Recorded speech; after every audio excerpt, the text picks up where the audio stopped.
उपयोग नहीं करता, विचारधारा का अभाव होता है, उसमें ये सारी चीजें देखी। अब सवाल उठता है कि अगर गरीबी एक लक्षण है, केवल समस्या का मुख्य कारण नहीं है, तो उन कारणों पर हमें विचार करना चाहिए जिनकी वजह से गरीबी पैदा होती है। हम उस कारणों पर बात करेंगे तो गरीबी कैसे पैदा होती है। अभी मैंने कहा विचार शून्यता, आपने कहा शिक्षा बहुत जरूरी है। विचार बनने की प्रक्रिया शिक्षा से ही शुरू होती है। पहली चीज तो ये जो आपने कहा वो पहला बिंदु है, लेकिन शिक्षा कई तरीके की हो सकती है। हमें अपनी आजीविका का इंतजाम करना है, इसलिए भी हमें शिक्षा लेनी पड़ेगी। हम समाज में भी रहते हैं, उस समाज का भी निर्माण होता रहे, उसके लिए भी शिक्षा लेनी पड़ेगी। और भी कई शिक्षाएं हो सकती हैं, तो शिक्षा अलग अलग होती है। ये कोई जरूरी नहीं कि एक शिक्षा हमने ले लिया तो उससे सारी समस्याओं का समाधान मिल जाए। अब मुख्य बिंदु पे हम आते हैं। तो गरीबी एक लक्षण भी है, गरीबी कोई समस्या नहीं है। तो जिनकी वजह से गरीबी पैदा हो रही है, हम उस पर बात करें। सबसे पहले विचार को, वैचारिक शक्ति को अपने उभारना। अब सवाल उठता है, क्या गरीबी का कारण अन्याय है, भेदभाव है, शोषण है, अत्याचार है? क्या ये है? मजबूरी है। क्या ऐसा हम में से किसी को महसूस होता है कि गरीबी का कारण शोषण हो सकता है? क्योंकि एक मेहनत कश व्यक्ति है और फिर भी वो गरीब है, इसका मतलब उसके साथ शोषण हो रहा है। वो या तो दिखे या ना दिखे, लेकिन हो तो रहा है ना, वो तो काम कर रहा है। तो उसे क्या करना पड़ेगा? अपने अंदर एक वैचारिक शक्ति का उभार करना पड़ेगा। और आप कोई उदाहरण देख लीजिए, जितने भी सफल व्यक्ति हुए हैं दुनिया में, जितने, चाहे वो आर्थिक रूप से सफल हुए हों, व्यवसायिक रूप से सफल हुए हों, तकनीकी रूप से सफल हुए हों, राजनीतिक रूप से सफल हुए हों, न्यायिक रूप से सफल हुए, किसी भी क्षेत्र में, उन्होंने अपने बुद्धि और विवेक का माकूल इस्तेमाल किया। तो इतना तय है, केवल मेहनत कश होने से सफलता नहीं मिलती, मेहनत कश होने से केवल गरीबी दूर नहीं होती, मेहनत कश होने से केवल सब कुछ नहीं। आपको अपने बुद्धि विवेक का इस्तेमाल करना पड़ेगा। और मुझे अफसोस के साथ कहना पड़ रहा है कि हमारा समाज अभी बहुत ही कम बुद्धि विवेक का इस्तेमाल कर रहा है, बहुत कम कर रहा है। तथागत बुद्ध ने यही कहा, डॉक्टर बी आर अम्बेडकर ने यही कहा, ज्योतिबा फुले ने कहा, बुद्धि विवेक के रास्ते पे आ जाओ। तो हमारा समाज केवल मेहनत कश होने से ही खुश है और ये समझ नहीं पा रहा है कि वो गरीब क्यों। तो उसे इस दिशा में जाना पड़ेगा। सवाल है, कौन ले जाएगा?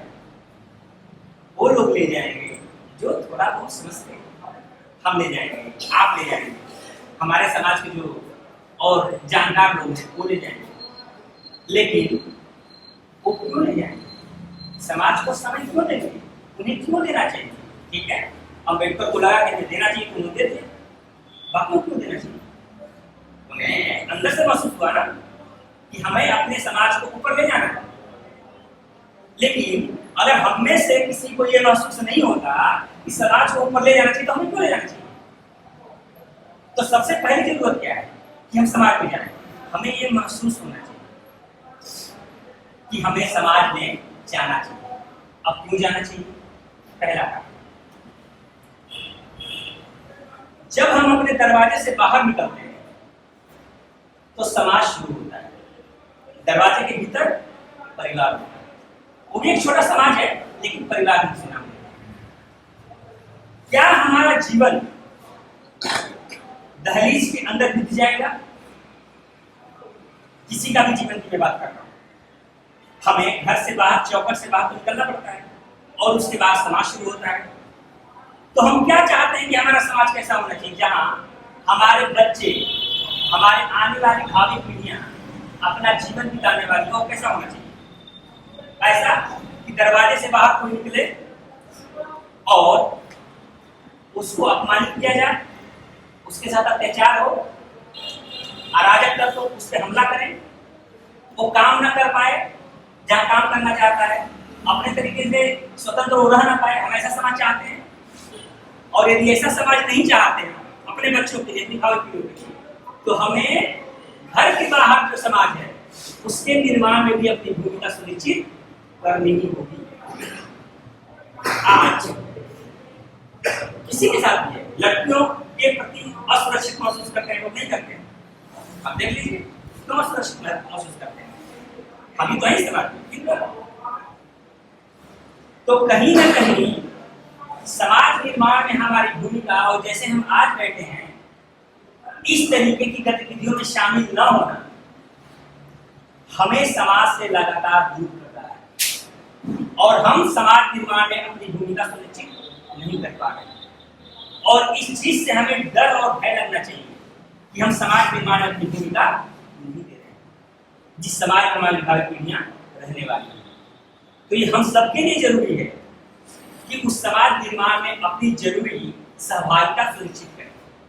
क्या हम समाज के लिए हफ्ते में 2 घंटे नहीं निकाल सकते? और समाज के लिए क्यों निकालना? हम तो अपने लिए निकालते हैं, हम अपने लिए निकाल रहे हैं, क्योंकि जिस समाज में हमें रहना है उसी को तो सुरक्षित रखने की हम बात कर रहे हैं, उसी के निर्माण की हम बात कर रहे हैं। तो हमारा काम है ना। तो क्या हम अपने समाज के लिए, जहाँ हमारी भावी पीढ़ियां सुरक्षित रहें, स्वतंत्र रहें, समानता का जहाँ पे एक माहौल हो, क्या वैसे समाज निर्माण में हमारी कोई भूमिका नहीं होनी चाहिए? हम कैसे सोच सकते हैं कि हम समाज के लिए या अपने लिए 2 घंटे ना निकालें? हफ्ते में 2 घंटे तो निकाल सकते हैं, और निकालना भी चाहिए। सबसे बड़ी परेशानी यही है कि हम उस समाज के निर्माण के लिए 2 घंटे, 2.5 घंटे, 3 घंटे नहीं निकाल। इससे क्या होगा? इससे ये होगा कि हम एक दूसरे से रूबरू हों, एक दूसरे को समझने का प्रयास करें। हमारे पास कुछ होगा जो आप दे सकते हैं, आपके पास कुछ होगा जो हम दे सकते हैं। इससे क्या होता है? शक्ति का निर्माण होता है। किस चीज का निर्माण होता है? शक्ति का निर्माण। देखें,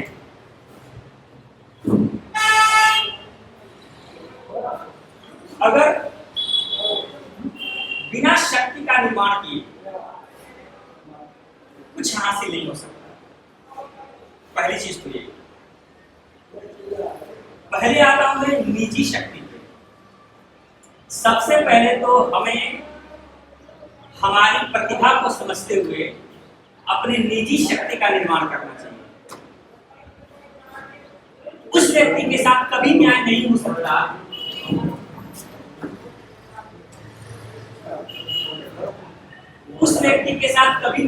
हो सकता जिसने निजी शक्ति अर्जित न की हो।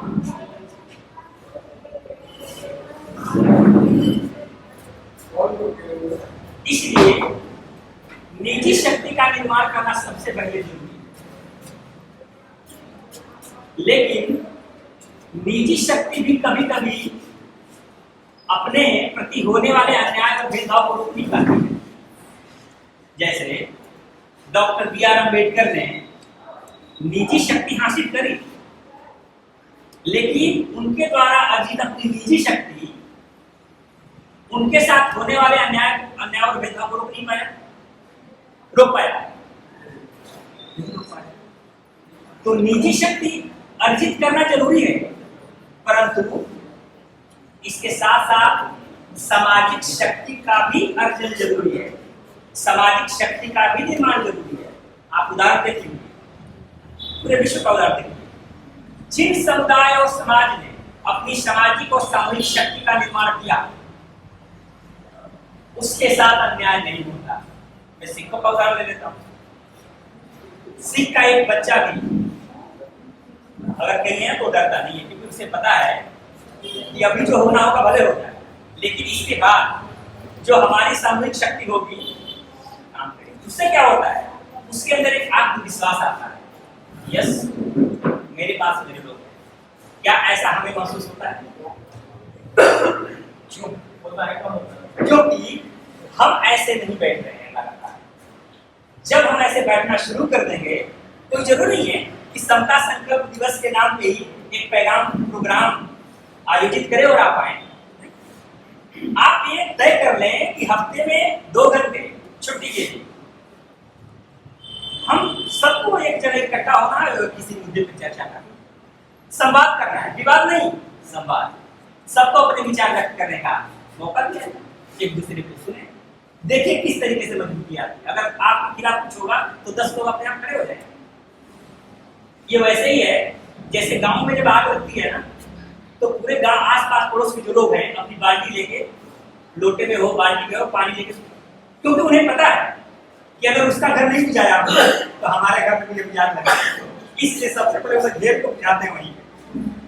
वही स्थिति यहाँ हो जाएगी। जब हम बैठना शुरू कर देंगे, दूसरे के आत्मविश्वास आना शुरू हो जाएगा, हम अपने आप खड़े हो जाएंगे, आपके साथ कहने की जरूरत ही नहीं पड़ेगी। तो इन सामाजिक गतिविधियों में भागीदार होना और हिस्सेदारी लेना लगातार जरूरी है, और इससे एक सामूहिक शक्ति का निर्माण है। और वो सामूहिक शक्ति हमें हमेशा बचाएगी, हमारे अंदर आत्मविश्वास रहेगा। अब जब अन्याय, भेदभाव और शोषण होता है हमारे सामने, तो कई लोग ये कहते हैं, कुछ लोग वहां बचाने नहीं गए, सामाजिक कार्यक्रम। सवाल ये नहीं है कि बचाने गए या नहीं है, या बाद में गए या नहीं है। सवाल ये है, जिस व्यक्ति के साथ ऐसा हुआ है, राइट, क्या उस व्यक्ति ने कभी ऐसा सोचा कि किसी और के साथ हुआ है तो हमें मेहनत नहीं? ये तो एक चेन की तरह है ना, ये सोचना पड़ेगा हम सब। और यही है भाईचारा जो समाज में सीखे। तो अगर चाहते हैं कि न्याय न हो हमारे समाज के साथ, तो शक्ति का निर्माण करना पड़ेगा, निजी शक्ति का और साथ साथ सामूहिक शक्ति का। निजी शक्ति का निर्माण कर भी लेते हैं और सामूहिक शक्ति का निर्माण नहीं करते हैं, तो भी आपके साथ होने वाला अन्याय और भेदभाव नहीं रहेगा। इसलिए अल्टीमेट जो लक्ष्य होना चाहिए वो सामूहिक शक्ति के निर्माण का है।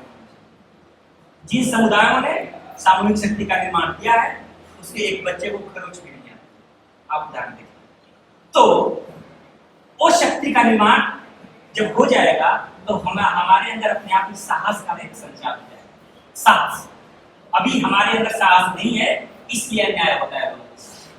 जब साहस आ जाएगा, तो जो अन्याय करने वाला है वो भी अन्याय करने से 10 बार सोचेगा या करेगा। तो उसमें भय करने का पैदा करने का एक ही तरीका है कि अपने अंदर शक्ति का निर्माण किया जाए और साहस करना। इसके अलावा कोई रास्ता नहीं है, और अगर कोई रास्ता हो तो आप हमसे चर्चा कर सकते हैं। कुछ साथियों ने कहा उच्च वर्ग के लोग, जो लोग किसी के साथ बलात्कार कर देते हो, किसी को नंगा करके पीटते हो, किसी को नंगा करके घुमाते हो, शोषण करते हो, वो उच्च जाति के कैसे हो गए? मैं आप लोग सवाल पूछता हूं, आपने कैसे माना कि वो उच्च जाति के लोग? हमारे मानने और न मानने से सब कुछ होता है। जो व्यक्ति कभी अन्याय किसी के साथ नहीं किया, किसी का बलात्कार नहीं किया, किसी का शोषण नहीं किया, मेहनत कश है, अपने जीवन में व्यस्त है, वो नीची जाति का कैसे होगा? ये परिभाषा जितना जल्दी हो सके अगर हम बदल दें, उतना ही जल्दी हम ज्यादा हमारे लिए। आप श्रेष्ठ कुल से आते हैं क्योंकि आपने कोई गलत काम नहीं किया, और हमारे पुरखों ने कोई ऐसे गलत काम नहीं किया। आप नीची जाति मानने से खुद को इनकार करें, वो क्या कहता है बस नहीं है हमारे, उसको करने दीजिए। लेकिन ये हमारे बस में है कि मैं मनुष्य हूं और श्रेष्ठ हूं, सीधी सी बात है, उसको करने दीजिए। तो जब हम ये मान लेते हैं कि हम नीची है ना, तो हमारा सारा का सारा हमारा व्यक्तित्व, सोचने का तरीका वैसा ही हो जाता है। इसीलिए सबसे पहले आप ये मानना शुरू करें कि आप श्रेष्ठ थे, हैं और आगे भी बने रहेंगे, क्योंकि हमने किसी के साथ ना अन्याय किया है, ना किसी के साथ बलात्कार किया है, ना किसी का शोषण किया है। ये सारे अच्छे गुण हमारे पुरखों ने मानवीय और लोकतांत्रिक मूल्यों का हमेशा ही प्रचार प्रसार किया है और उसको बनाया इस धरती को, देश को। हम कैसे हो गए नीचे? तो जो हम मान चुके हैं ना नीचे, ये इसको बदलना है, नीच को, क्योंकि सारे वो कर रहे हैं और उन्हें हम उच्च जाति के बोल रहे हैं, इसलिए इससे बाहर। तो इसी के साथ मैं आप लोगों को आग्रह करूंगा, सुरेंद्र जी ने काफी समानता संकल्प किया, तो आप आए, केवल ये मान के आए कि हम समाज निर्माण में अपनी छोटी सी भूमिका उपस्थित होकर निभा रहे हैं। हमारे चैनल बहुजन दस्तक को लाइक, शेयर, सब्सक्राइब देखना मत भूलिएगा। जय भीम, जय भारत, जय संविधान, नमो बुद्धाय। धन्यवाद। चैनल आर्थिक समस्या से गुजर रहा है। अगर आप बहुजन समाज में बाबा साहेब अम्बेडकर और तथागत बुद्ध की विचारधारा को अधिक से अधिक लोगों तक पहुंचाना चाहते हैं तो हमें आर्थिक सहयोग प्रदान करें, ताकि हम अपने चैनल के माध्यम से देश विदेश में समता, बंधुता, एकता और संवैधानिक अधिकारों को ज्यादा से ज्यादा लोगों तक पहुंचा सकें। आप अपनी सहायता राशि नीचे लिखे खाते में जमा करा सकते हैं। खाता धारक गौतम रत्ना, खाता संख्या 316957686551, IFSC कोड SBIN 0060336, बैंक भारतीय स्टेट बैंक। आप हमारे बैंक खाते का विवरण स्क्रीन पर भी देख सकते हैं। जय भीम, जय भीम। मैं गौतम रत्ना आपका बहुजन फिल्म प्रोडक्शन में स्वागत करता हूं, और आप हमारे प्रोडक्शन हाउस के अंदर अपना कैरियर बना सकते हैं as a film director, as a producer and actor and actress and editor and cinematographer also. अगर आपको फिल्म से रिलेटेड कुछ भी प्रोजेक्ट आपको बनवाना है तो हमारे पास में पूरा सेटअप है, जिसमें फिल्म कैमरा है, शूटिंग लाइट्स है और एडिटिंग है। सारा A to Z एक ही जगह पर आपको हमारे यहाँ पर मिल जाएगा। तो दोस्तों, आप हमें कांटेक्ट कर सकते हैं हमारे नंबर्स पर 9810085714 और 8510005714। हमारे वेबसाइट पे विजिट कर सकते हैं www.filmserviceindia.com, और हमें मेल भी कर सकते हैं gautamfilmsproduction@gmail.com पर। धन्यवाद।